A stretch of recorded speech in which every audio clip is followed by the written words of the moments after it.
And boom, monkeys, we are live. Welcome back to the Crypto Boogie channel. We got a fucking fire ass show today with a certain special guest we got on here talking about freaking passports and how to freaking live in foreign countries.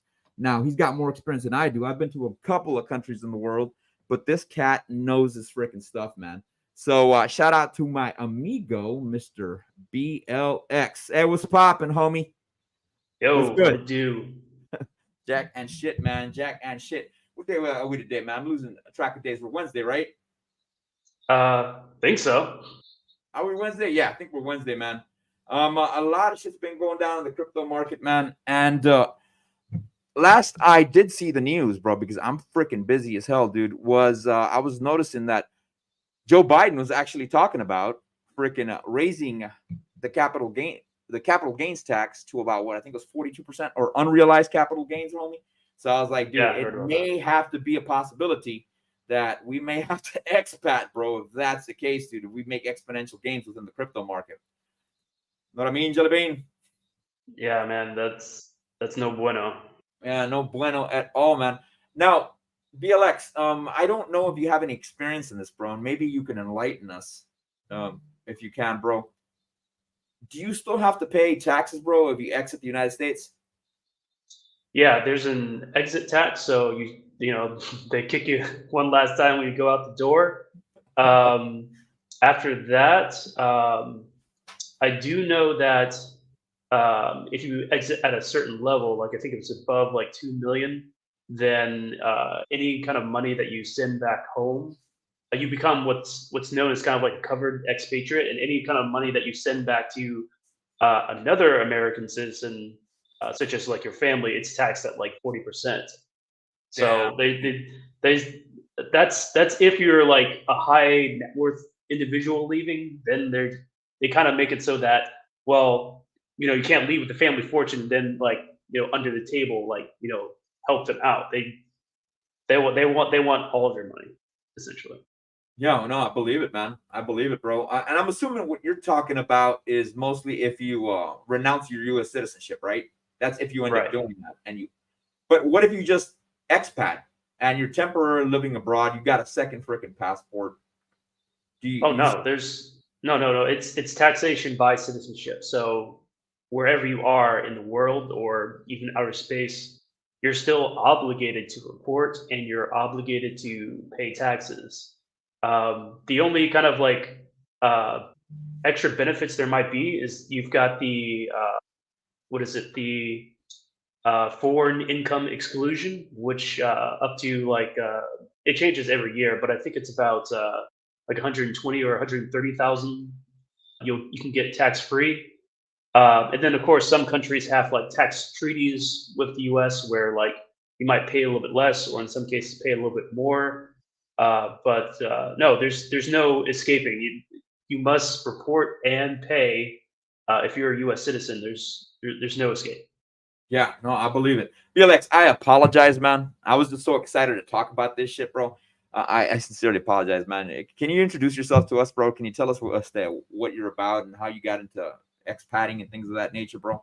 And dude, Yeah. the chat wants to know that. The Moon Gang's gonna want to know that, bro. And I guarantee you, after this freaking episode, you're probably gonna be the go-to person, bro, reference to freaking expatting. Even though you're not an attorney or anything of that nature, bro. But since you did go down that path, that's something that a lot of us will probably end up following, including myself.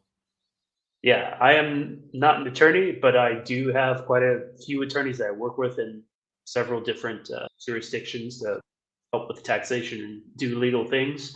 But yes, I'm BLX. I've appeared in occasionally mindset courses, and you can see me online sometimes, in the chat box. Um, I have been to many different countries in Europe and in Asia, more recently in South America, and I've been doing it since I was like a teenager. Like originally, my original reason for traveling was I was part of a church group who did ministry in different nations, and we did outreach in places like Europe. And at some point in your life, you might have to move to your hometown, which I did. So I eventually stopped doing that at some point. but I still had the travel bug within me. So I kept going out and traveling, and eventually start, picking up different things where, like, some countries do some things different. Sometimes it's better, sometimes it's worse, but it all becomes like what I kind of think of as a la carte world, where like you can take different aspects of like certain societies and kind of like add that to your slice of life, and you can make the world the way you want it. Yeah, yeah. My very first, of course, man. I mean, I'm a Hispanic origin. I'm of Mexican origin. I was born in Texas, as a matter of fact. But I guess the very first minor culture shock I ever got was when I was a little boy, man. My dad and I went to Mexico. Of course, I live by South Texas, bro. So I had never gone to Mexico, and I went into a store and I bought a Sprite. And it was a bottle. They still sold like the giant bottles, bro. And the cashier told me, "Hey, well, do you want the bottle or do you just want the drink?" And I only have so much money, and I was like, "Well, this is how much money I have." And he goes, "Okay, you can only afford the drink." He probably was jacking me for my money, man. I was a little boy, bro. You know what I'm saying? And he goes, "All right, let me." He grabbed this plastic cup, bro, and he just dumped the bottle into the plastic cup to where it was at the brim, bro. And then he just took the bottle, bro, and I was like slowly walking out of the store, bro, with my Sprite, and I was like, "What the fuck was that?" that was that was a culture shock to me. And then my dad's like, what's wrong? And I'm like, well, he didn't let me keep the bottle. He goes, yeah, here in Mexico, bro, they keep the bottle. That's what they do. The bottle is just is more valuable than actually the liquid that's inside. And I remember that my dad would always take we have mineral water, and it was called Topo Chico, this mineral water, and it's usually mixed with like cocktails and stuff like that, and mixed drinks. And he would always take like a big old fucking carton of bottles to Mexico from all the Topo Chicos, because they would give us a huge discount. You know what I'm saying? Because Mexico would collect the bottles. And dude, that was so fucking, I mean, I was like, I don't know, bro, like 7 or 8 or something like that, bro. You know what I'm saying? So that was a Yeah, huge culture shock for me. I mean, I was a little boy. To me, that was a culture shock, you know? right. Yeah, I've had culture shocks too. So, for example, one of the times when I went with my church group, and we went to what was it? We went to one of the Baltic states, and we went to a water park. And there was a changing room that was actually co-ed, which is pretty big shocker, because coming from like a small town, that's you're kind of like a sheltered kid, right? And then suddenly you walk into like a room where like men and women are like changing into their favorite suits, but it's like it's not like they're freaking out. It's like this is like a very normal nature kind of situation. That kind of blows your mind, because like that sort of thing could not be possible in the United States. And that's when like I first started thinking to myself, wow, the world can be like really different. Dude, you will become an actual offender, bro, if you fucking do that shit here, homie. Oh yeah. Royally, bro. You'll become an and well, I mean, you're talking about like little girls changing in front of men, little boys and changing in front of freaking men and women, bro. Are you serious? Yeah. Yeah. It just would not work here. Like people would just lose their minds. Damn, son. What year was this? Black Label Expat, if you don't mind me asking, man. That must have been either, I think, like 2006 or 2008. Damn, son. Damn, Yeah, bro. probably 2008. That is wild, bro. That is freaking wild, man. Wow. Wow, bro. And that's because I've been to freaking a lot of Asian countries, homie. I've been to Japan, mainland Japan. I've been to Okinawa, Japan. I've been to Australia, Samoa. Of course, I mean, I really don't count Hawaii and Alaska as foreign countries and stuff like that. But of course, Mexico, Canada, and I had never seen anything like that, man. You know what I'm saying? Yeah, no, nor would you. I've been to other places as well, and I think it's really that Scandinavian type of culture where like people's nakedness, it's a common, it's more of a common thing there, where you probably won't see anyone just walking naked around outside. But for example, if like you went to like a beach, they probably have like a couple like nude beaches, and you'd probably see some advertisement with naked people on there, and it's not that big of a deal. So I don't know, it's probably more Dude, of a culture thing. dude, I was one time I was working out, bro, and sometimes I get tired of listening to music, BLX. So when I'm hitting up the gym, sometimes I'll like log into a podcast while I work on my freaking pull-ups and push-ups and my jump rope and all that other shit. And I was listening to an Andrew Tate story, bro, and he made a lot of sense. He said, look, man, you go to freaking nudist beaches, bro, or you go to swinger parties, bro, nobody's attracted there, homie.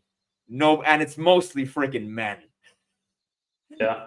It's mostly men, bro. And I could see that. I could see where he's coming from on that, man. You know what I'm saying? Yeah, because it's like just seeing, it's like going to an airport and then seeing a bunch of naked people, right? It's not something like you'd be like, ooh, this is something I want to see. It's like mostly no, I don't want to see, any of it, but you just kind of learn to like tune it out.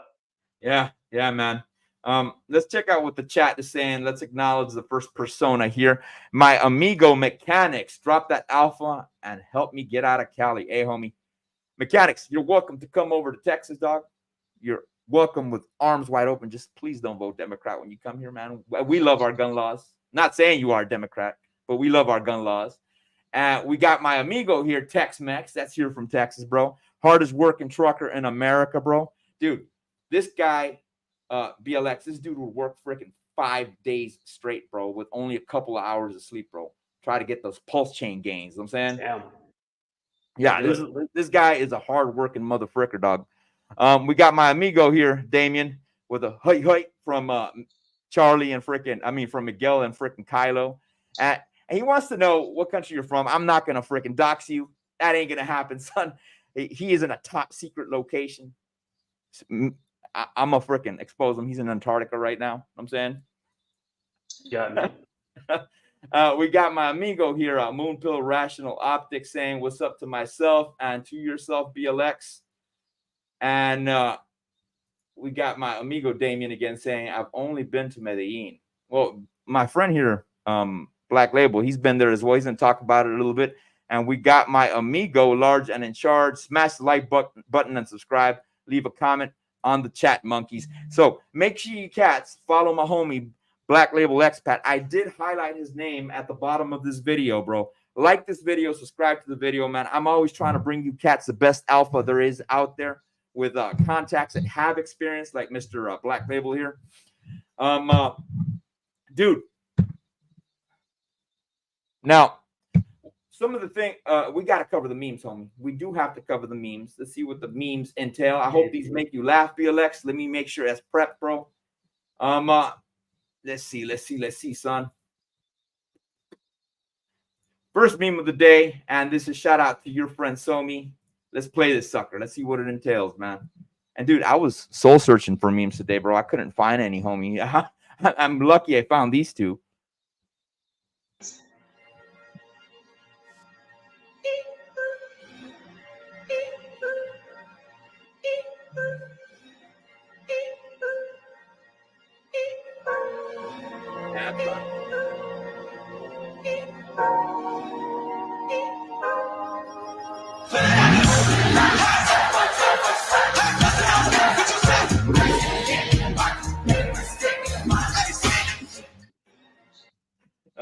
Cats, don't do this. Don't 20x on shit. Your motherfucking ass gonna get wrecked, son. You know what I'm saying? Yeah. Let me just say that like 99.9% of the time, you just lose all your money doing that, like immediately. Yeah, man. I did have to test my TA skills one time. I went over to mummy.finance. I shorted Phantom. I made a decent amount, bro. But dude, I didn't want to get used to doing that, bro, because dude, I know my ass will get myself freaking wrecked.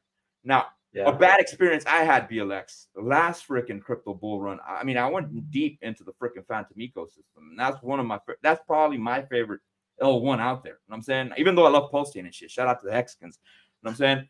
But dude, if you're gonna be in liquidity pool, son, you better come visit those motherfuckers and you better go harvest, bro. Unless you're single-sided staking, bro, and you don't have time, bro, dude, your ass is gonna get motherfucking wrecked with impermanent loss. You know what I'm saying? Yeah, you gotta pay attention to it. Unfortunately, it kind of turns into a job. I think they still got that boo pool going on, which is single-sided. But yeah, in most cases, you're gonna have to be okay with ending up with like either side of the coin, and keep a close eye on like the comings and goings of the ecosystem. Yeah, the only ones I'm really in, man, as far as the freaking Phantom ecosystem, I'm fucking around with Phantom Boo, of course, man. I mean, that's a given one. I am focusing a lot on single-sided staking my X Boo, bro, because dude, that's a little bit safer. You know what I'm saying? And you gain Yeah. freaking exchange fees, if anything. And then the only other one that I'm in is Paint Swap and Phantom, bro. I do think those are gonna do very, very freaking well, man. A little bit of beats as well, but not too much there. You know what I'm saying?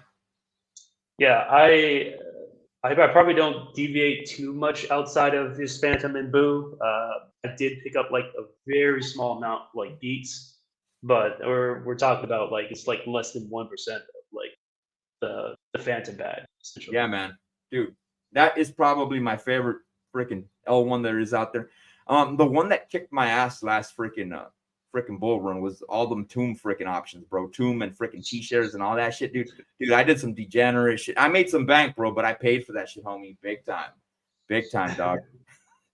I did a little bit of Tomb, but for me, I don't know. Like it was more complicated than I wanted to do because I had to like stake it here and then LP here to get like the print stuff. But that was just kind of like this is becoming an extra job. I need something simpler. Yeah, man. Reaper.farm, bro, was amazing, dude. That Yeah, auto replicator, bro, that shit was off the chain, bro. I like that one a lot. Yeah, we need something like that on the Pulse chain. You, sir, should be working for fucking SpaceX, homie. Because that is fucking rocket science right there, bro. You were hard correct. I never thought of that, man. That would Yeah, be I mean, good. yeah, it'd make perfect sense because I can't think. I know they've got like a balancer fork or whatever, but I don't think it like reapplies to. I don't think it like puts your revenue back into the pool. Yeah, man. That dude, yeah, that would be like PLSX and freaking PLS. Oh yeah. What else do you want, homie? That would be fucking off the chain. That's not bad. It's not bad, man. Hey, you may want to patent that one, BLX. You know what I'm saying? I'll look into it. All right, man. Let's go on with the final freaking meme of the day, bro. And since we're talking about going over to foreign countries, do Hispanic? you're probably gonna have to learn foreign language. So I kind of related this to Hispanic Latino men. Let's see what this entails. Trailer tales. Latino men like you more than other men? Is that Well, why you're how about curious? she like other way around? Yeah, talk about making me weak galore. Mhm. You like some carne asada? Sure do. You like that chimichanga? Yep, You gonna get her squirting. yep. I like that chorizo. If you can hear me. And they're naming Mexican meats is what they're doing. Mm. Oh my Jeez. god. I don't know about you, but that was a little bit hard for me to watch. I don't know, man. I can't operate heavy machinery like that, man. A lot of my homies can, bro. A lot of my homies can, dude. Dude, especially here where I'm from, dude. We got a lot of tortas. Do you know what tortas are, BLX? I don't think tortas exist in the places in South America where you've been to, homie. No, I don't think. I think it means something different. Yeah. Tortas is it's basically a Mexican dish, bro, but it's heavy set Mexican woman, bro. That's what you call a torta, dude. Oh my gosh, bro. We got a plethora of them here, bro. A plethora of tortas, man. Well, talking about Mexican woman and all that other fun stuff, bro. One of the the passport that I've been working on for a while is my Mexican passport, bro. I was listening to Nomad Capitalist, and he was talking about this shit. He said a lot of people don't know this, man, but the Mexican passport is actually pretty damn good, and it's actually a hidden gem that a lot of people don't know about. And he emphasized because you can basically travel to any country in the world, with the exception of the United States and Australia. You would have to get a visa to come to the United States with the Mexican passport. I had no idea about that, man. No clue, bro, whatsoever. You know what I'm saying? Yeah, it's actually a really good passport. Like, I would probably be looking to pick it up too if it were like a little bit easier for my position. But yeah, it's definitely a good one. I would definitely look into it. Yeah. I'm fortunate though, bro, because one of my parents is from Mexico. I mean, of course, my mom, she's already become a citizen and stuff like that, bro. But I'm gonna emphasize on that one, bro. I'm gonna capitalize on it. I think it's an important one. Not only that, bro, you can vote in Mexican elections and things like that. Places that I've been to in Mexico that I really enjoyed, bro, believe it or not, was what's the name of it? I can't believe I forgot the name of it. Tex-Mex, help me out with this one, bro. Monterrey. I really like Monterrey, bro. It's beautiful there, bro. Except it gets very hot and very cold, bro. And if you go into the woods, bro, you can get attacked by a bear. You know what I'm saying? According to Tucker Carlson, when he was debating, I think the Mexican president, Vicente Fox, I think he was debating him one time, bro, on his show. He stated they were going on back and forth, bro, about illegal immigrants coming into the United States and things of that nature. And he said, well, why don't the people of Monterrey take care of them? And I was like, why? I mean, why specifically Monterrey? And he cited that Monterrey has one of the most, or some of the most billionaires in the world. And I had no idea about that. Then I ended up visiting that side of the world, bro. And on one side of the mountains, bro, you've got like houses embedded into the mountains, bro. And on the other side is a bunch of favelas like you see in Brazil, homie. You know what I'm saying? Yeah, every country or almost every city has, divisions like that. Yeah, bro. Dude, it was nice. I really enjoyed it out there, bro. It was really nice. And of course, BLX in Mexico, bro, like if you get pulled over by the cops, bro, you slip them like a 20 or a 25, bro, and dude, they'll let you go. And my homie Orlando, that was his name. He goes, dude, here in San Pedro, in Monterrey, you can't do that to the cops here, bro. And I'm like, why? He goes, because they're so well paid, bro, that you can't buy them off, dude. Because the billionaires make sure those police officers are so well paid, bro, that it's like trying to bribe a cop here in the United States. You know what I mean? I never expected that out of Mexico. You know what I'm saying? Yeah, I mean, I'm pretty sure that's par for the course in like any country where like, people are struggling. All right, money gets you the answers that you're looking for a little bit more, or people are well paid. Well, then, your money's not good here. It's not going to take you as far. You need something else. Yeah, man. That was a little bit shocking to me. I thought it was going to be a lot like a lot of the smaller cities, but no, man. Which countries have you been to, BLX, if you don't mind me asking? Yeah, sure. So for South America, I've been to Mexico. I've been to Panama, Colombia, Brazil, Argentina. Let's see. I've also been to the eastern side of the world. So I've also been to China. I've been to Japan. I've been into Russia. Let's see. And in terms of Europe, I've been to some of like the Eastern Bloc countries. So Finland, Latvia, Estonia, Lithuania, and then some of the not the Eastern, but the Western European countries such as UK, Germany, France, Luxembourg, probably some other smaller countries that I can't think of at the moment, but that's generally it. And a partridge in a pear tree, dog. For real. That's a huge list. That's a huge list, bro. In your opinion, of course, man, people want to know about the dating in foreign countries, man. Let's admit facts to a kind of world. Guys always want to know about that shit, man. Especially with the whole movement of passport bros and things of that nature, bro. In your opinion, from all these countries you've traveled to, BLX, which country or which countries had probably the most beautiful woman, in your opinion? I mean, it's pretty subjective, right?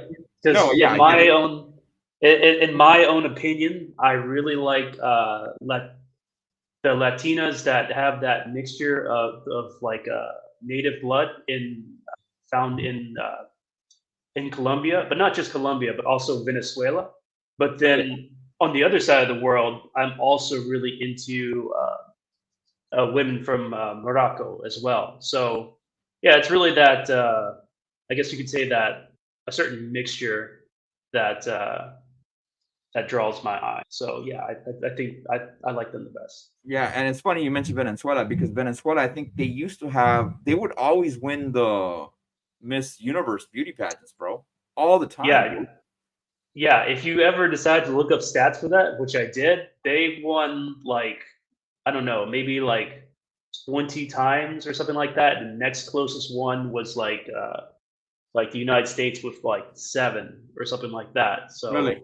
yeah, that I think they actually had like beauty pageant like training schools that were actually in Venezuela. Wow, I believe it, man. I freaking believe it, dude. Speaking of foreign countries in Latin America, bro, I did want to show a couple of charts, bro, on Bitcoin, and I did have the Mexican peso to US dollar. I also have the Colombiano peso, el peso colombiano to the US dollar as well that I wanted to talk about. Let's hit those up, man, because I know the freaking chat does want to know about dinero, and of course, Bitcoin being probably, as per Michael Saylor, bro, the strongest money in the world. You know what I'm saying? So this is boring ass Bitcoin. Current value of Bitcoin right now is 61,494, man. What day are we on 60-day cycles, homie?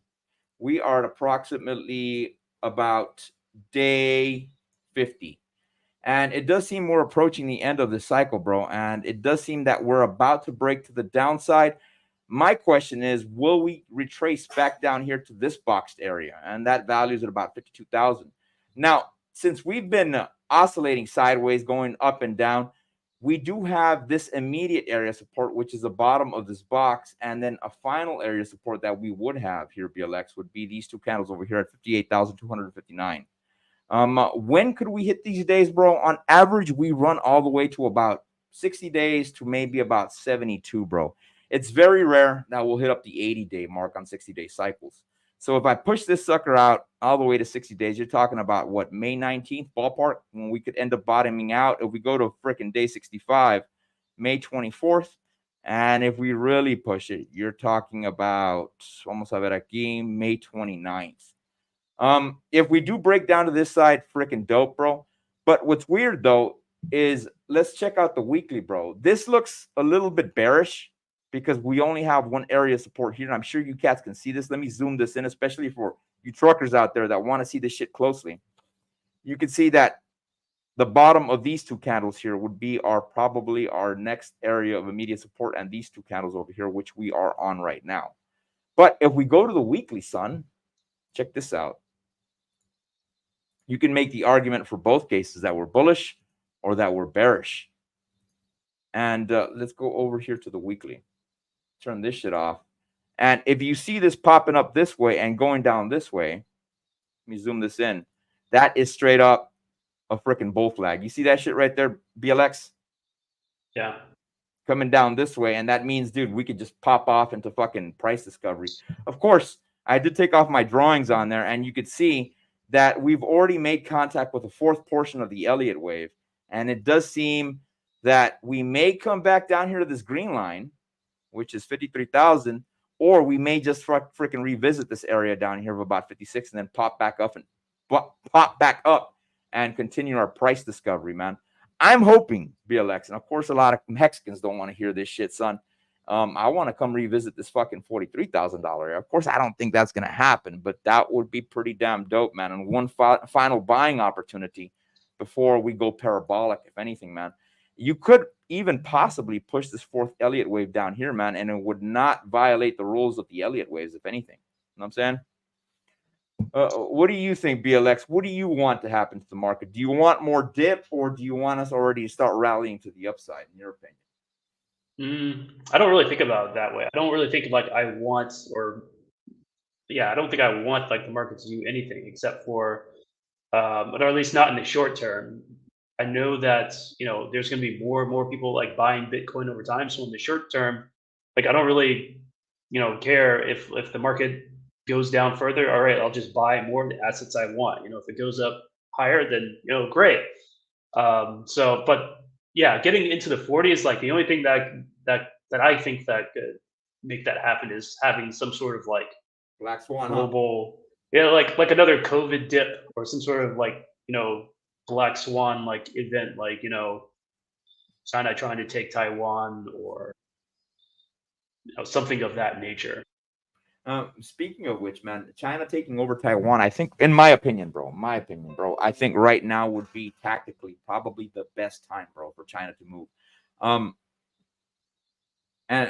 Well, I mean, yes, it would probably be, and the Marine Corps has adjusted to that possibility. I know a lot of cats don't know this, bro, but I was in an artillery unit when I was in the Marine Corps, bro, and as of late, the Marine Corps got rid of its artillery units and they got rid of its their tank battalions. For the reason being, they wanted to go to the original doctrine of island hopping.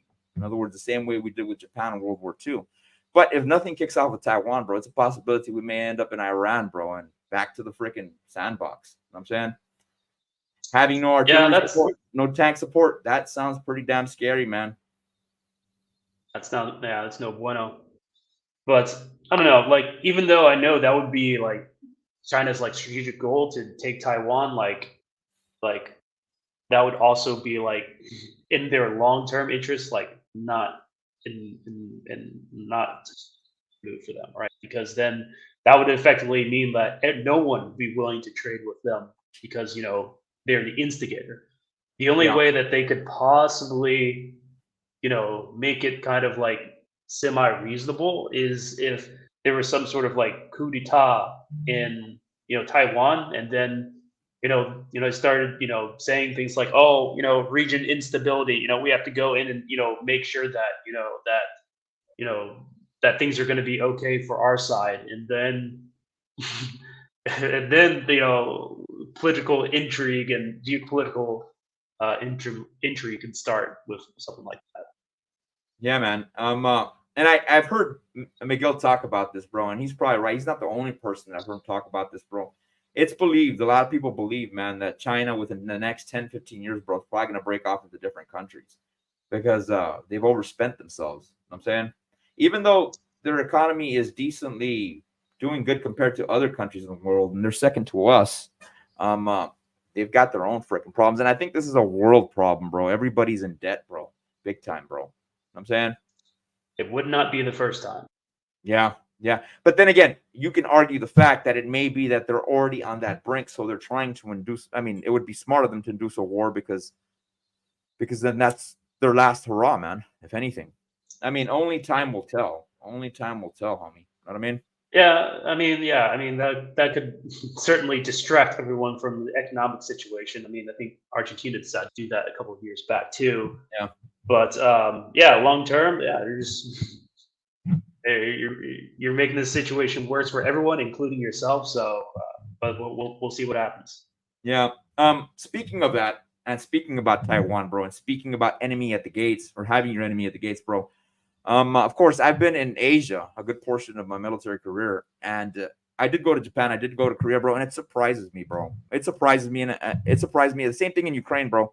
How the government does not let its population arm themselves, bro. They do not have any form of Second Amendment whatsoever. So when the enemy kicks down the gates, then frantically you're giving your people weapons to go and fight the way they did in Ukraine when you basically just eliminated your entire warrior culture. You know what I'm saying? And the thing is, these countries, bro, like Japan, like Korea, bro, Taiwan, they've all got problems, bro, with China or North Korea, and they don't arm their populations. That's one of the major turnoffs, talking about passports and going to foreign countries, not being capable of owning firearms. I wonder how Andrew Tate did it in Romania, not being maybe he's already a resident or a citizen of Romania that he can own firearms. Probably. Yeah, I'm assuming. You know what I'm saying? Yeah, I mean, if he bought property in there, I would assume he would at least want to be a resident. Yeah, I would. Nomad Capitalist does talk about the trifecta. Of course, he's talking about 7-figure and 8-figure earners, man, that you want to have 3 passports in 3 different countries, man. The one that he always talks about is one in Malaysia, bro. Malaysia, what's the capital of Malaysia, homie? Kuala Lumpur. Kuala Lumpur. Yeah, he's always talking about that one. He's saying that one's off the chain, bro, and he says he likes the lifestyle there, bro, in Malaysia as well. Yeah, I've thought about going there too. I don't know when I'm going to go there, but I think the passport is probably going to be pretty hard to acquire. Most of the Eastern countries, they're pretty restrictive about like who gets a passport, but they're very friendly about like residency. So I've heard lots of good things about Kuala Lumpur, not just from Nomad, but from other people as well. It seems to be like a very advanced city, still very like conservative, and it's still economically cheap, and that's usually a hard combination to come by, where you have like very high standards of living, but also very easy, very economical city in the same place. That's a pretty big rarity. Yeah, man. Maybe I'll have to go visit that place, man. If he's talking about it, bro, I mean, he's got to be right. I mean, he's got the experience of this shit. Places I've been to in Mexico, dog. Of course, I said Monterrey. I've also been to Playa del Carmen, bro. I was talking to a couple veterans, bro, and I've heard that they have a VA clinic down there or something of that nature, bro, and it's still pretty cheap to live, bro, if anything. Mexico's economy is booming, and I'll show you right now in the peso how good they're doing, man. I'm not saying they're doing better than the United States, bro, but as of late, there's been the past 2 years, they've had a huge influx of Canadians, Western Europeans, and Americans moving to Mexico, and Mexico has actually started to doggone enforce their customs laws and deport Americans, dude, and Western Europeans and Canadians because they're overstaying their freaking visa. And I think they deported something close to about 35,000, bro, 35,000 people, if anything. You know what I mean? But Yeah, I'm not surprised. Yeah, I wasn't treated in the best of ways when I first arrived in Mexico the first time. I don't know, my immigration person I came off the plane with sandwich, and she was like, "No sandwiches." And she just like took it through me and threw it in the trash can. right in front of your face, like threw it to you, they squashed it on the deck, bro, and it in your face. That's what it felt like. But goddamn, at least let me finish it. Yeah, man. What parts of Mexico did you visit? I went to Mexico City. Oh yeah, you went to the Distrito Federal. Yeah, man. So I really like the Playa. That may be a place that I do want to consider moving to, bro. Ladies are attractive there, bro. They're pretty, bro. But according to a lot of my homies, man, that have been to Colombia, they say it's amazing. Can you tell us about your experiences in Colombia? Have you lived in Medellin, Bogota? Have you lived in other parts of Colombia? And what was it like being there, bro, and specifically those places? Yeah, so I've been in long-term stays for both in Medellin and in Bogota. If you're going to ask me the typical question, well, which one's better? It depends on your lifestyle. But for me, the answer is Bogota, simply because there's more things to do, and you've also got easier access to direct flights all over the world. So you could just decide to get up and go. Where Medellin, you usually have to get like a transfer through Bogota and somewhere. Also, Medellin, while it does have like perfect weather year round, which they get a gold star for that, it's also what is perfect weather, BLX? Give us a temperature range here. right. So late at night, we're probably talking 65 degrees Fahrenheit, and then midday at the height of the temperature, maybe like 80 degrees. So you're probably averaging around like 70. But overall, you wouldn't need to like turn on like an AC. You could actually live without an AC unit and just be fine, and just open a window. If things were to get a little bit stifling. But no, it's definitely one of the most like it's kind of like a world wonder, having like great weather like all year round and not having any seasons. So that's what they've got going for them.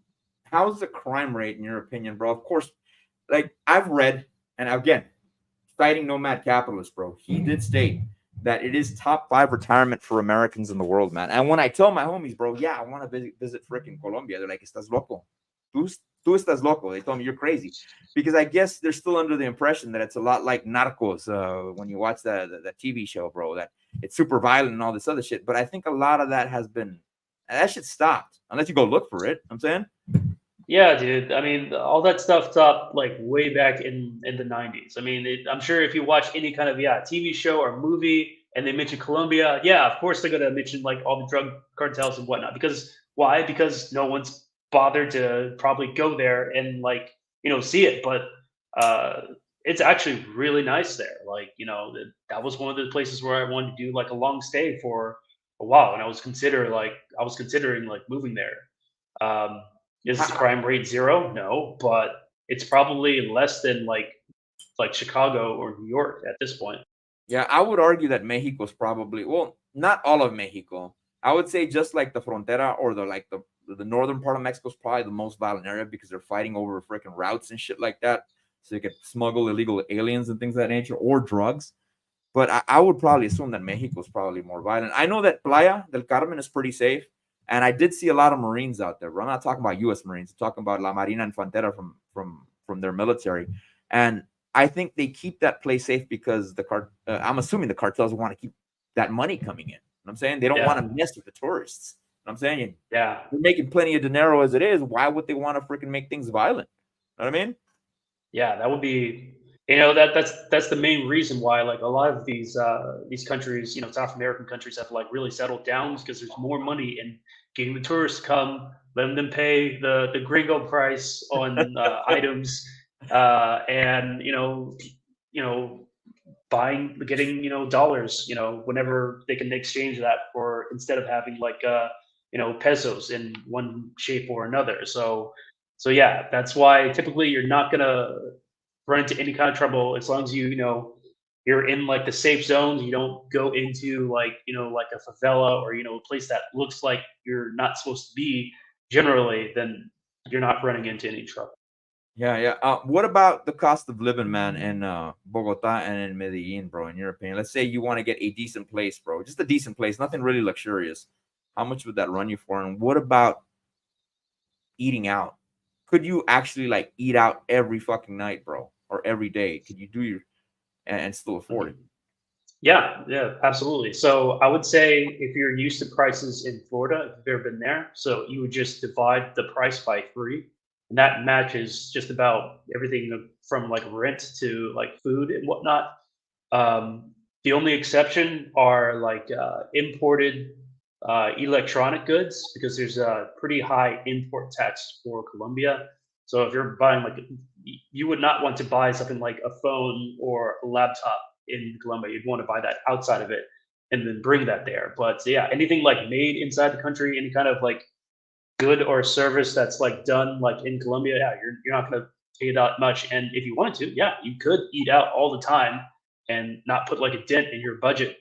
If you're making like I don't know, like 60K or maybe like 80K a year, you're already like you're probably like top 10%. And then if you're making like over like 100K, yeah, you're probably getting close to like the top 1%. So it's not a problem. Shit, man. Well, since we're talking about prices, bro, let's dive into the Colombian peso. Let's see what that looks like, homie. Let's see what that looks like, man. I do want to eventually check that country out. I do want to scout it out. Let's go over here to the charts, bro. Of course, I really don't fuck with Forex too much, bro. But as per what I'm seeing by the Colombian peso, bro, for every $1, you get about 3,897 Colombian pesos, if anything. Sounds So, about right. yeah, that ain't too bad, man. That ain't too freaking bad, bro. So you would divide that by three. So let's say, dude, a Big Mac and all that other shit with its fries and all that other shit's $15. So you'd basically pay $5 for it. It'd be like old school freaking prices here in the early 90s and the 80s. You know what I'm saying? Yeah, pretty close. That sounds accurate. Yeah. So that's what I'm seeing on the Colombian peso. Since we already talked about Mexico, let's go over and check out what the Mexican peso looks like a lot to compared to the Colombian peso. Vamos a ver. Let's see what this entails. Here we go. And in Mexico right now, $1 gets you approximately $16.91 or 16 pesos and 91 cents of a peso, bro, in Mexico. And of course, Mexico's been doing a little bit better, bro, for the reason being that, from my understanding, what Trump did when he was in office, he was getting sick and tired of having to deal with the Chinese, bro. So he pretty much induced a lot of the companies that are there to move over to Mexico, and about a good 5 to 10% ended up moving to Mexico, and that really fortified their economy a little bit better, and that's why they're running so solid right now, if anything. You know what I'm saying? Yeah, and I think that was a pretty smart move to onshore, most of, or not most, but some aspects of your, economy. So Yeah. you keep your neighbors a little bit closer. Yeah, not only and I think that would be better, bro, because I mean, there's too much freaking beef with the United States and China, bro. And I think if you would have finished his first 4 years in office, he probably would have moved the majority of the freaking companies that are over there to Mexico. Of course, I'm not saying that he's manually moving them. He's just basically giving them better options to move to Mexico than staying over in China. Not only that, bro, it's a little bit cheaper on us, bro, for transportation fees, moving all this stuff from our border. I think we would have to beef up our border more, probably make our border patrol areas or our customs areas a little bit bigger. We'd probably have to hire more staff, bro, so they could take care of a lot of the importation that's going down with the border. Not to stray too much from the topic, BLX. I've always thought that a good move, bro, and I think it'd be a little bit more financially feasible if we actually had the U.S. Army take care of that. If the U.S. Army actually had their own MOS to take care of the border, it would be cheaper, bro, and they would have to learn constitutional law. They would actually have to sit in a classroom and learn constitutional law because it is an aspect of law enforcement. You know what I'm saying? Could you explain that a little bit more? I'm not sure if I'm familiar with MOS. Yeah, MOS stands for Military Occupational Specialty. So when you join the Marine Corps or you join the Army or the Navy or the Air Force, you get assigned an MOS, and this MOS pretty much entails what your job is going to be in the military. For example, if you sign up for infantry, that's going to be what you're going to do for the next 4 years. Of course, you have to go to school for that. And I think that job, what DHS does, man, that would be a good thing for the U.S. Army to do or to take care of that. Because, I mean, what is the purpose of our military? It's to take care of our borders, take care of the problems that Americans are having and things of that nature, bro. And I think that would be a good option. And it would be a lot cheaper, bro. To pay a U.S. soldier or to pay a U.S. Marine, it's a lot cheaper than paying an agent, if anything. You know what I mean? Yeah, or maybe have some sort of way for them to work more interchangeably with what's it called, the Coast Guard. Yeah, with Department of Homeland Security and things of that nature. Or Homeland Security. Yeah. Yeah, so that would be an option as well. Downsize a DHS and then just start the ones that are still in service, have them be in charge of the U.S. soldiers in charge of the border and things of that nature. I think that would be pretty damn smart, if anything. Shout out to Miss Cat's Kitchen. Do you know about this lady there, man? This chick makes some awesome freaking food. She is my amigo's Moonpill Rational Optics wife. And, dude, I like the way she cooks, man. It looks very tasty, the stuff she makes. And I have seen some of her videos. Yeah, dude. I think she's even got her own garden, her and Moonpill, bro. That's fucking gangster, dude. You know what I'm saying? Yeah. I think that's pretty damn gangster. We got my amigo here, Mr. Angry Twinkie. We'll have to catch this one on replay, gang amigos, but looking like a banger. Hey, you got it, homie. You got it. And speaking of bangers, let's talk about the fragrance of the day, BLX. Today, I went down to the freaking local mall, man, and I decided to get a new fragrance for the show. And I bought me a Salvatore Ferragamo fragrance, Aqua Essenziale. It is a blue fragrance. It looks pretty damn nice. And it's a cheapie, homie. It only runs for $30. Great for the freaking gym, in my opinion. What about you, man? What you like to rock? Me, I go with Versace Dylan Blue. I got this, I don't know, it's probably like close to like a year and a half ago, but it smells really great and pretty much on any kind of situation. Sometimes I have to apply it like a couple times to get the smell to kind of stick. But I don't know, it's just like a good like all around smell for me. Yeah, dude, Dylan Blue, dude, I will take that any freaking day, bro, over fucking Dior Sauvage, bro. I hate Dior Sauvage with a passion, bro.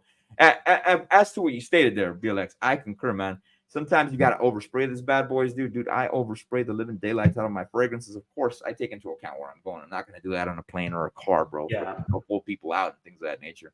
I would imagine that people would not like the fact that I overspray if I went to Japan. They're very conservative people over there, man. I don't know. Yeah, like I said, it kind of depends on the situation, right? Because if you're going to be outdoors a lot, then it's probably going to disappear quicker. But it just kind of depends. Yeah, man. Yeah, dude. That one, Dylan Blue, bro. I own that one, and yeah, I've gotten compliments on that one. This one, I've yet to get compliments. I just bought it today, bro. I'm gonna try this sucker out tomorrow at the gym. See what the ladies say, man. See if they corral around me as I do my pull-ups. Remember the old school freaking Axe body spray commercials, dude? Oh yeah, those Axe body sprays and Old Spice commercials. Yeah, I remember those. All the chicks wrestling over you and shit like that, dude. Oh my goodness, bro. Oh my freaking goodness, man. I know people want to know about Pulse Chain, and I always have Pulse Chain on my list, bro. Let's hit that up, bro, before we move on a little bit more into the freaking passport thing. Let's see what Pulse Chain entails. And Pulse Chain, bro, is one of my favorite tokens, bro, but I'm sorry, man. I just love Phantom, bro. I'm a big Phantom guy. This is what I got on Pulse Chain. I know it looks fucking convoluted here, BLX, but I will show the weekly chart on it. as per what I'm seeing right now, value of pulse chain is about 405950, homie. And a lot of people don't realize how cheap pulse chain is right now. And I think it'll become more evident as we go into the weekly chart, bro. I did draw this up a couple of days ago when I did my last stream. We did start a new cycle here, and we are at approximately day 6, man. So when we hit day 14 is usually when we finish our 20-day cycles to about day 21. Day 14 would be May 17th, and day 21 would be approximately May 24th, bro. So I'm assuming that's where we would end up bottoming out. Areas we could fucking retrace to. Of course, we've already made contact with this area here, dude, at 4 zeros and a 5491. Now, if you notice this here, Black Label, is you notice that we popped off over here on this fucking little doji candle here, and we made contact with this resistance level. That may be that we've topped out for this 20-day cycle, and the next and the rest portion of the cycle is probably going to trickle in a downward fashion, possibly even revisiting this area of about 4 zeros and a 5022. Now, I did want to see exactly how much 1 million pulse chain cost us. And if you go to the right side of our screen, dude, 1 million pulse chain is only $59. That is freaking cheap, son. That is really cheap, bro. You know what I'm saying? Yeah, really cheap. That is. Now, one thing that does turn me off about pulse chain, and I will say this, man, the bridging, bro. I hate freaking bridging, dude. I do use Crypto Coffee's method of bridging over. You know what I'm saying? By utilizing SparkSwap.xyz, but that's for small amounts. I do agree with Miguel that for bigger transactions, man, I would probably use the OG way of doing it with Ethereum. You know what I'm saying? Yeah. Go ahead. I was just gonna say that I've looked into bridging through SparkSwap, and yeah, the amount that you get at the end of the bridge is like much smaller compared to bridging with no fees. Even if you have to pay a gas fee, which right now gas fees are really cheap, right? So the last time I bridged over, it was either like $4 or $5. So will it be that way forever? Hell no. But for right now, it's smarter to use the homegrown bridge. Yeah. Especially right now since the gas fees are cheap. And I think it's kind of like, let's say you got divorced or something of that nature, bro. You're kind of scared to go out on a date again. So I think that's the way people feel about utilizing ETH to bridge over, man, to Pulse Chain, dude. They don't want to go revisit that area because they had a horrible experience and they paid $70 to bridge over and fucking try to only buy $200 of Pulse Chain. You know what I'm saying? I think that's what's going on. Yeah, I mean, that I would probably look into SparkSmart a little bit more if it was like $75. Is a lot. Yeah, and of course, monkeys, make sure you guys use a damn condom wallet. You're asking to get freaking wrecked. You don't use a damn condom wallet, bro. Anytime I do anything, bro, with SparkSwap, dude, or anything like that, dude, I always end up using a condom wallet. But since we're talking about PLS, let's go to the weekly, man, and see where we could go revisit on the weekly, son. We did break out of this big ass ascending triangle on the weekly, and you could see that we are retracing back down here, man. And it would not surprise me, bro, if we come here to about 4 zeros and a 4770, son. That would be an amazing price point to get more PLS.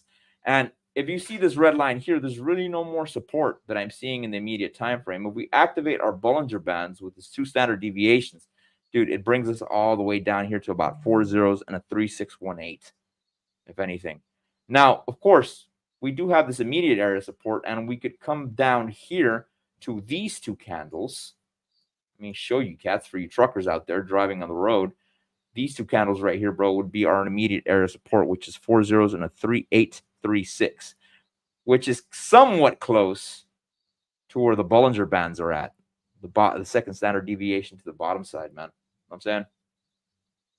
Yeah, I don't foresee the price going below that. I mean, am I a soothsayer? No, but I think it would be highly unlikely for the price to reach anywhere below that. Yeah. Speaking of that, man,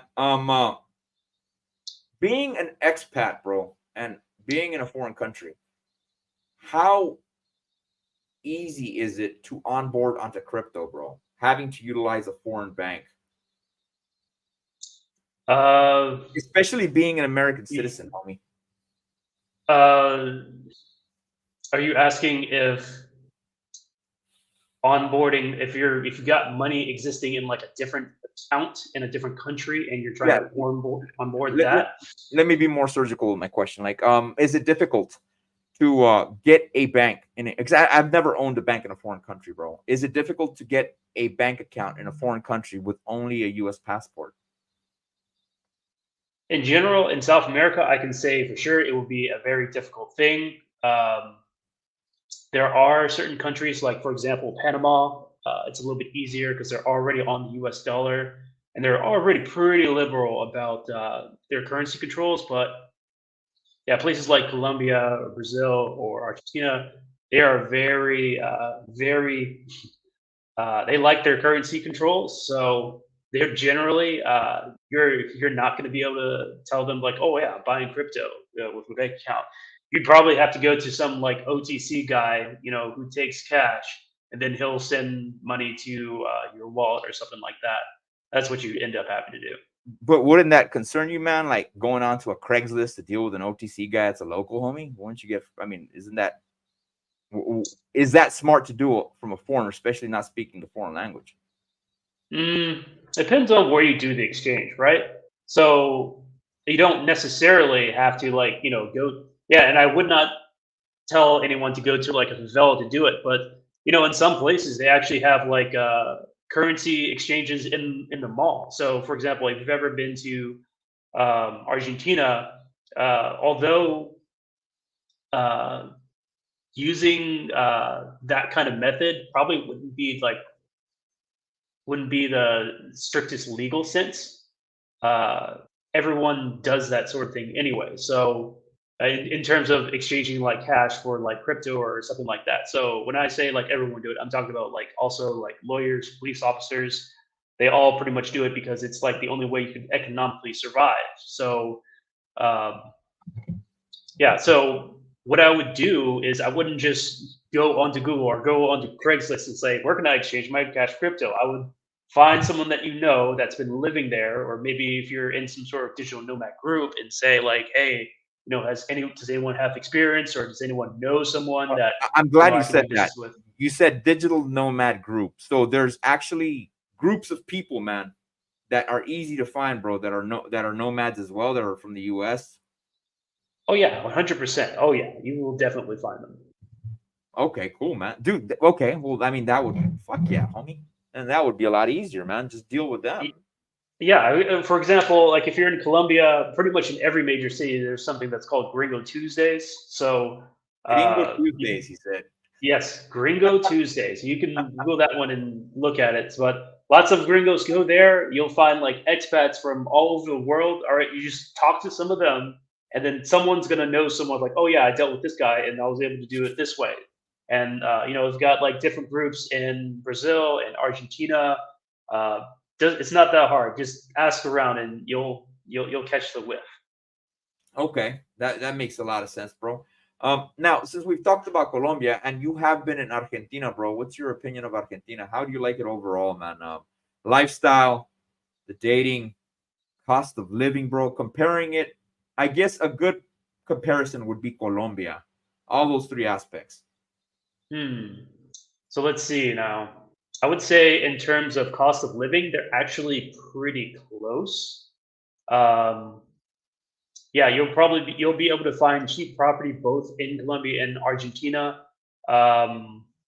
You'll probably be able to do more things in Colombia without needing like a specific, like for example, like in Argentina, they're a little bit more bureaucratic about their way of things. So for example, if you were to go to a store and you buy like a large item like a sofa or something like over $100, some people are gonna like hound you for your DNI, which is kind of like your tax ID. If you don't have one, then sometimes they won't let you purchase it. Versus like a place like Colombia, it's not that big of a deal. Like if you don't have one, so yeah, cost of living is about the same. let's see. In terms of lifestyle, I definitely favor Colombia more than Argentina, and the biggest reason is probably the shipping. Because yeah, basically in Argentina, you're basically not going to be able to ship yourself anything, even if you try to like ship yourself like your own artifacts. Like if you have like I tried to ship myself some watches while I was there for a short stay, and it was basically seized by customs, and I had to go to customs and try to get them to release it, and in the end, they didn't release it, and they eventually, after a year, sent it back to the origin. But they've got some really strict import rules and import taxes that kind of makes it not ideal. But they have other aspects that are good. Like they've got like asado, that's like some of the best meat in the world. You're gonna be eating steak like every day if you want to, and it's not gonna put a dent in your wallet. They've got some of the most food and the freshest food. Like Argentina produces like 200% more food than what they consume. So like they're gonna be like the last country to run out of food. So there's those aspects. What's that? Yeah, it's funny you mentioned that, bro, because when I went to Mexico, I went to a restaurant called what's it called, bro? La Vaca Argentina. That means the Argentine cow. And dude, the steaks were fucking amazing. And supposedly were steaks imported from Argentina. Know what I'm saying? Yeah, it's some of the best in the world, right? I've actually met someone who was a previous vegetarian, and after she tried like asado, like that changed her mind about it. Yeah, But homie. hey, man, every time that happens, an angel gets its wings or something like that. Every time somebody repents of being a friggin' vegetarian and things like that. Yes. Final thing on the list. What about the dating in Argentina in comparison to Colombia, man? For me, Colombia works a little bit better. I want to say that um, it's probably more of a lifestyle kind of deal where like a lot of Argentinians, it's a very what's the word that someone said to me? It's a culture that's very socially I don't want to say closed, but social status, especially, and not just like global social status, but your status within Argentina counts a lot more. So, for example, a lot of things that are one thing I like to highlight is like if you go to a dance or like a discoteca in Colombia versus Argentina, like in Colombia, you can pretty much just dance with everyone just because it doesn't mean as much. And if you see like a woman that you want to dance with, even when she's with her friends, like she might dance with you just because that's what she wants to do at that moment. Yeah. But versus Argentina, like you'll notice that people are like only around like their own closed social circle of friends. And if you want to dance with a lady, you're probably going to need to introduce yourself to the entire group. Like this isn't just something where like, oh, well, you look like you're fun to dance with. Well, no, she's actually with everyone.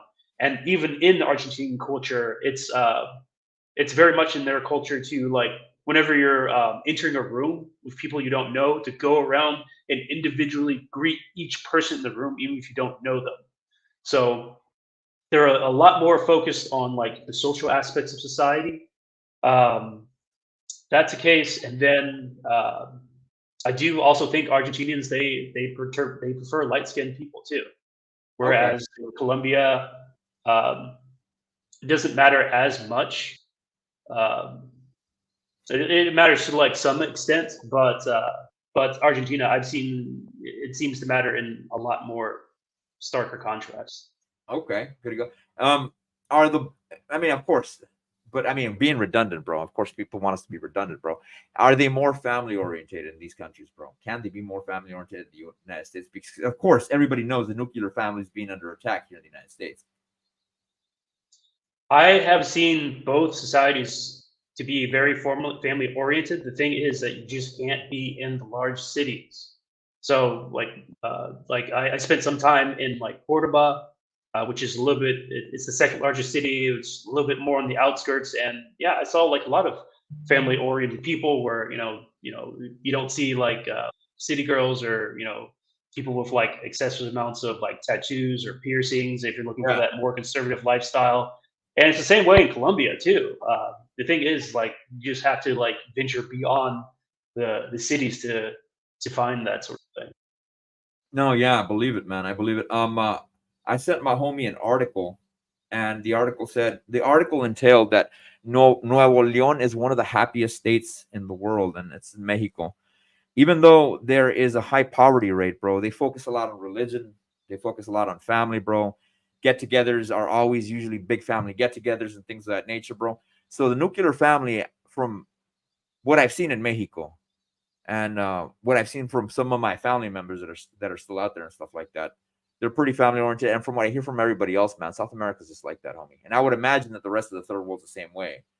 And a lot of that has to do because life's hard there, bro. So people revert back to their original gender roles, if anything. Yeah, and in those kind of environments, you can't live on your own. You actually need to depend on other people to like help you out. Like if you're sick, or if if you need like a job, that's you would reach out to the family to get those extra connections. Versus if you're in like a very like high end city, you actually can live alone, right? You've got like a dishwasher and a washing machine, and you've got like every automated appliance so that you could actually live by yourself. Where if you imagine, you needing to like wash your own clothes and dry them, and then grow your own food, like you won't have time for anything else. So yeah. Yeah, man. And I was listening to Tim Pool about a couple months ago. Milei had just gotten elected in Argentina, and he was talking about how one of his homies was telling him, bro, that there was like a little tiny island, bro. Of course, not an island, but there was like a little freaking ravine that he had to cross, bro. He didn't cross it, but that property was for sale, bro. And I was like, dude, a lot of acres, bro, for $5,000 US. You know what I'm saying? If you were to translate it into Argentine money, you know what I'm saying? Property is still cheap out there. And I mean, I would only hope that Milei is successful in toppling a lot of the socialist policies, hence why you probably couldn't bring those watches over because of the stupid regulations, you know? Yeah, I mean, hopefully, I think everything that Malay is doing, it does seem to be in the best interest of the country. And then, people also seem to generally like him, not necessarily other politicians. From what I've heard, like, although the people do like him, he only has like 10% of the approval rating between like all the other senators. And well, I don't know enough about Argentine politics, but it sounds like he's more of like a people person than like a politician. Yeah. But Argentina does have a lot of land that you could buy. A lot of it's going to be out in the middle of nowhere, like far beyond. So if that's your kind of lifestyle, well, like a ranch where like you're going to be left alone, Argentina's got plenty of property that fits that kind of situation. Yeah, I would imagine, bro. Now, since he is a libertarian, or he cites himself as a libertarian, I understand, bro. No libertarian can just turn a country inside out, bro, and just make a libertarian the next day, bro. There would have to be a significant reset. Let's say Ron Paul was younger again, bro, and he became the president of the United States. He beat out Joe Biden, bro. There's no way, bro, that cat could just snap his fingers, bro, and just change the country inside out. It has to be gradually over an expansion of time so they can give us our civil liberties back. I would hope, man, that he does bring a form of the Second Amendment down to Argentina, bro. If he does that, homie, I am expatting to Argentina with the quickness, dog.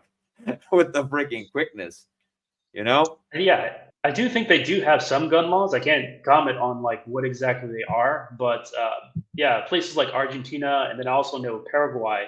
Because I think they also have open carry. They're a lot more liberal about you being.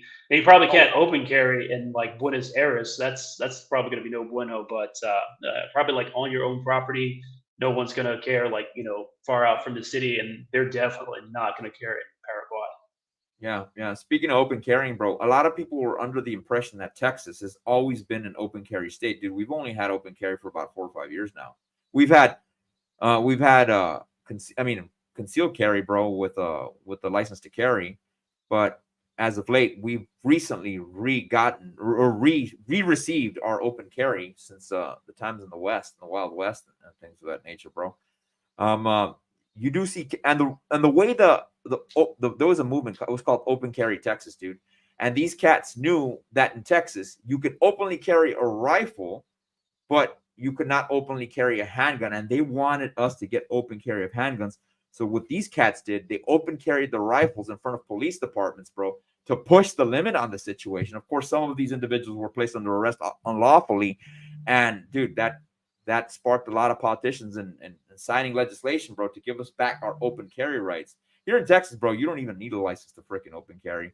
But I like having a license to carry because it's easier to buy weapons since you don't have to freaking do the background check for the 4473, since you're already, the license in itself is already the background in itself. You know what I'm saying? Yeah, I do think it's important. No one's going to try to steal from a house where there's a possibility someone has an AK-47 or M16 inside, right? And then on top of that, it's a lot harder for bureaucrats to be bureaucratic when your entire population is armed too. So yeah, I do think that sort of thing is important. Yeah, man. When I used to be in the tactical industry, because I used to own a holster company, I was talking to my homie. His name is Instructor Zero, bro. He's probably one of the faster shooters out there. He became really popular. He's from Italy, and he was trying to move to the United States, and I told him, bro, you're gonna hate the IRS. He goes, no, bro, no, you have no idea what it's like over here in Europe, homie. Dude, you get taxed on the size of your vehicle. You get taxed in the amount of TVs you have in your home. You get taxed in the amount of stoves you have in your house, bro. You get taxed in the amount of refrigerators you have in your house, bro. That is nuts. And I'm assuming that governments do that, bro, after they take away your Second Amendment, homie, because they're like, oh, what they're going to do about it now? You know what I'm saying? Now we can tax them to death. They can't do jack. You know what I'm saying? It actually gets a little bit worse than that. Several states, such as France and I think some Nordic states, they actually have after you exit, if let's say you decide not to become a French citizen, or you decide to move to Belgium or something like that, you actually have to keep paying French tax for 3 years or something after you leave. So they want you to keep paying. They're pretty much entitled. Yeah. Yeah, man. What was it, California, bro? That was, I mean, of course, I don't know. I'd have to ask Miguel about this. I'd have to know about California law. But I think they passed some law, bro, that if you leave the state, you're still going to get taxed for 10 years. How are you going to do that? Yeah, good luck. I don't see how that's going to stick. You know? Yeah, the federal can kind of get away with that because they've got the longest arm, but state, no. What they're going to do, they're going to start having inter-county sheriffs go out and look for you.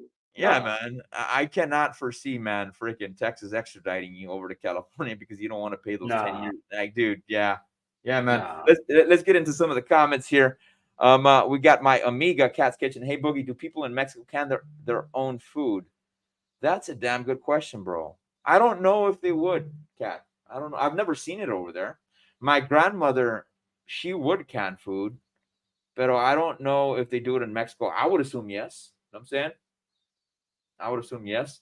And then we got my homie here, Moonpill. There are a few states that have that policy where a permit acts as a check. Yes, exactly. He's talking about the license to carry as your background check when you do buy a new weapon, man. You know what I'm saying?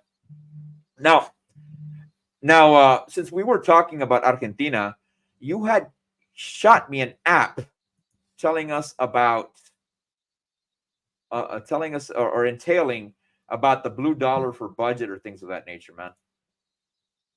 Let me share that shit, and maybe you could walk us through it, see what it entails. Let me pull this up, man. Boom. Now, Argentina blue dollar for budget. What does this mean? A Black Label. Right. So there's an official rate and then there's an unofficial rate. The official rate is basically you get scammed because we deserve to get more money.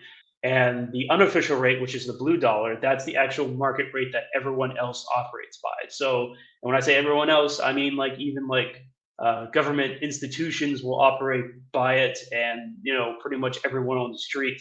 So that's the actual market value. So if you ever need to transfer money from a bank account to Argentina, they're going to tell you need to use the official rate. So don't do that. Instead, bring some US dollars, find someone who is willing to exchange at the blue rate, and you Yeah, get more of your money. Yeah. 1020 and- ARS Pro versus 881. Hell yeah, homie. I'm saying.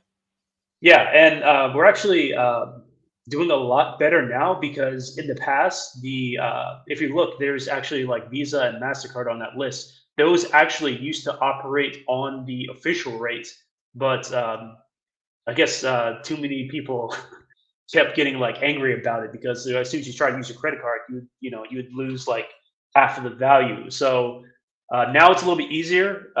If you were to like go to Argentina, you could just use like your credit card, and it's basically going to be at the normal market rate. So that makes the tourism industry a lot easier.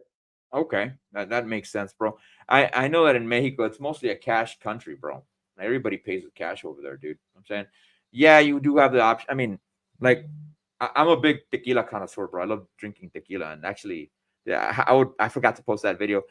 Tequila is actually one of the safer alcohols out there compared to other alcohols.